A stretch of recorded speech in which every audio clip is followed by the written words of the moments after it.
Welcome back to Real Estate Mindset. Today's video is going to be absolutely bonkers. Now, the data is in and Zillow is finally starting to understand what's happening in the housing market as it pertains to the Federal Reserve. Now, it's no mystery that inflation is spiking again. We have already have a second round of inflation. Now, as a result of that second round of inflation, the Federal Reserve is going to continue to raise interest rates. They're going to continue to keep them there for a longer time. And really, we don't want to watch the federal funds rate. We want to watch the 10-year Treasury as it pertains to the housing market more closely because mortgage rates follow the 10-year. So again, inflation went up. The reason why inflation went up is they lowered the rates. The mortgage rates started going down. The Federal Reserve seemed a little bit soft when they were talking to the public. So starting in about January-ish, maybe middle January, people started flooding back to the housing market and started purchasing homes like crazy again.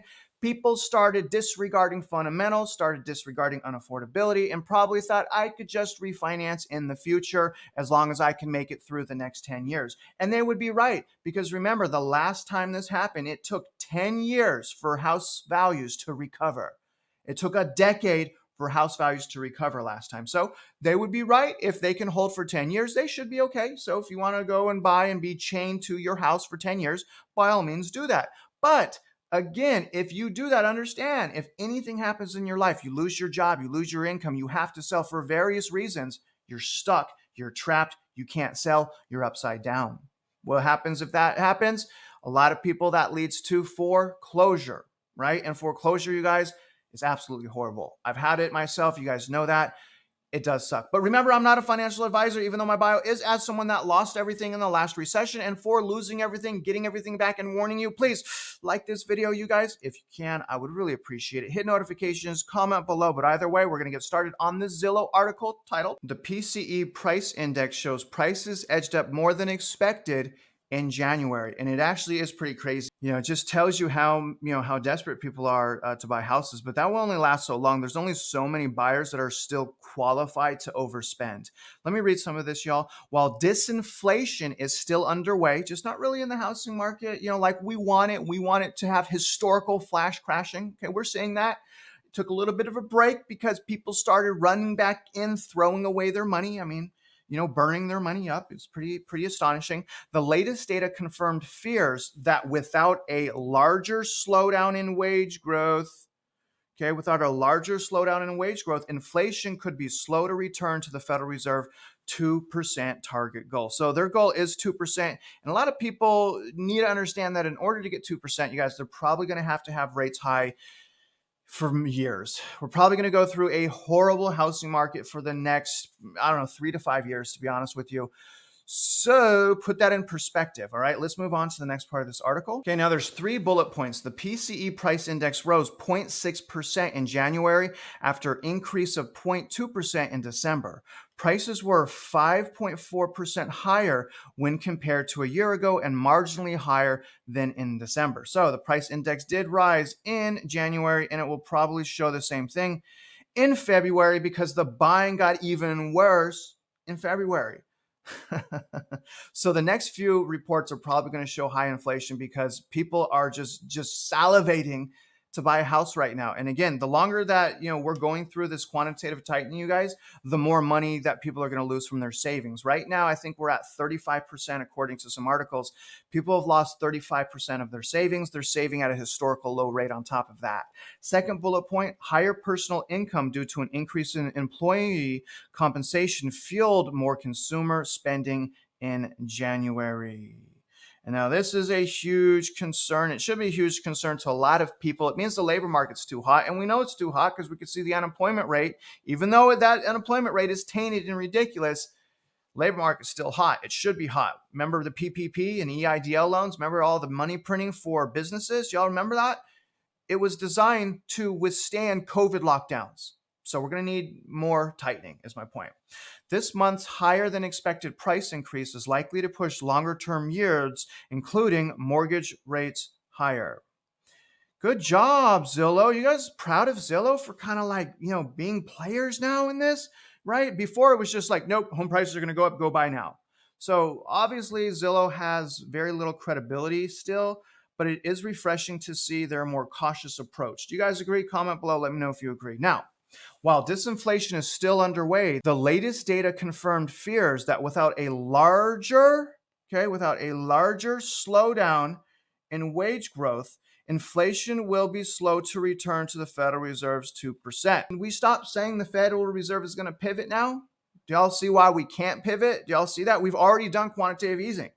We've exhausted our quantitative easing. We can't go back to quantitative easing. That's why we're in the situation, right? Would you guys agree with that? I don't think that's crystal balling it, right? I think that's pretty logical. Let me move on. Personal consumption expenditures adjusted for inflation rose 1.1% in January after declining 0.3% in December. Whoops. And it's going to be bad in February as well. Watch. Well, while personal outlays increased, savings also increased and saving rates edged up 4.7%. Now, I believe that the savings rate, it did go up, all right? Well, first of all, the data keeps being changed, but I believe that, pulled up because people are pulling their money out of the stock market and other investments like crypto and things like that, and they're starting to put it in high-yielding checking and savings accounts. Because if you could put your money in a savings account that gets 4 or 5%, a lot of people are doing that. And I believe that's why we're seeing the savings rate edge up. And I honestly think that's a smart decision. The increase in consumer spending was supported by an increase in real disposable personal income in January, reflecting a downward adjustment to personal taxes and higher employee compensation, which highlights the importance that wage growth could play in the Federal Reserve's battle to bring inflation down. The 8.7% cost of living adjustment for Social Security also contributed to an increase in personal income that fueled spending. Plus, you guys, China is opening, just FYI. The increase in consumer demand added to price pressures on the inflation front. The PCE Price Index is a measure of the prices that people living in the United States pay for goods and services. The PCE Price Index rose 0.6% in January after increasing 0.2% in December. Prices were 5.4% higher when compared to a year ago, an uptick from 5.3% annual price increase recorded in December. Core PCE inflation, the Federal Reserve's preferred inflation gauge, also rose to 4.7% year over year compared to 4.6% in December. So all of this, what this means, you guys, okay, we have a second round of inflation. We have a second round of inflation. It's easy to see that, you guys. The inflation is stickiest in the housing market. The housing market is going to pull us into recession, in my opinion. It's really logical to think that. I don't think there's too much guessing that needs to be there.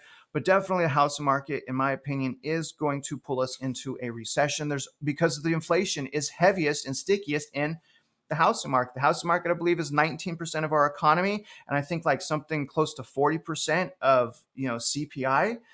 So it's fair to say that if people start buying again, inflation is going to go up and we're going to have a hyperinflation situation that will not be matched by wage growth. And it's possible we have a depression. So anyway, we slice this up, you guys, no crystal ball. It's just, that's what it looks like to me. That's my opinion, but I'll link this down below. Now, this article concludes, the higher than expected price increases are likely to push longer term yields, including mortgage rates, higher. But data supporting a cooling of labor market as well as improvements on the inflation front will likely bring mortgage rates back down in the coming months.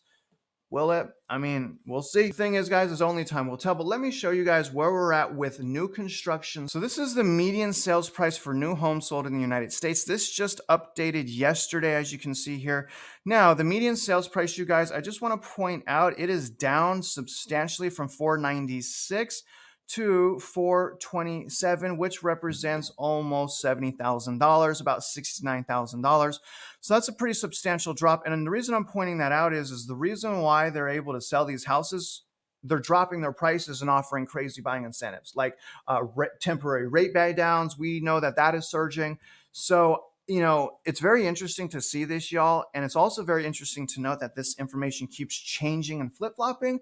So it's hard to kind of bank on it. But I just wanted to let you guys know the reason for the buying is price drops for new homes. New homes are leading the prices. They always do. It always starts with new homes.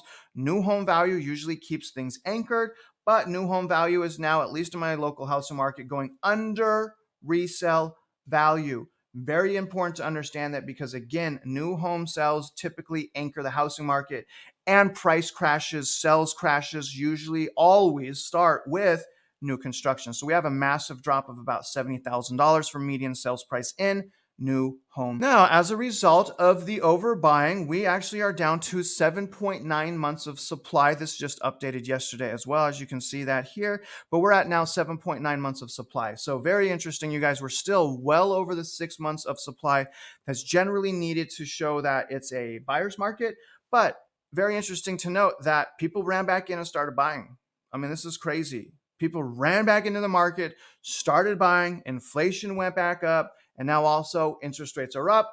Everyone's on timeout once again. So in conclusion, you guys, I'm really at peace with this report because it tells me that the Federal Reserve is watching. And if the Federal Reserve sees that too many people start buying houses again, they're going to penalize us. So it's kind of refreshing because a lot of people were nervous. Oh my gosh, it's just going to keep skyrocketing upward. A lot of these narratives out there started being in the limelight again.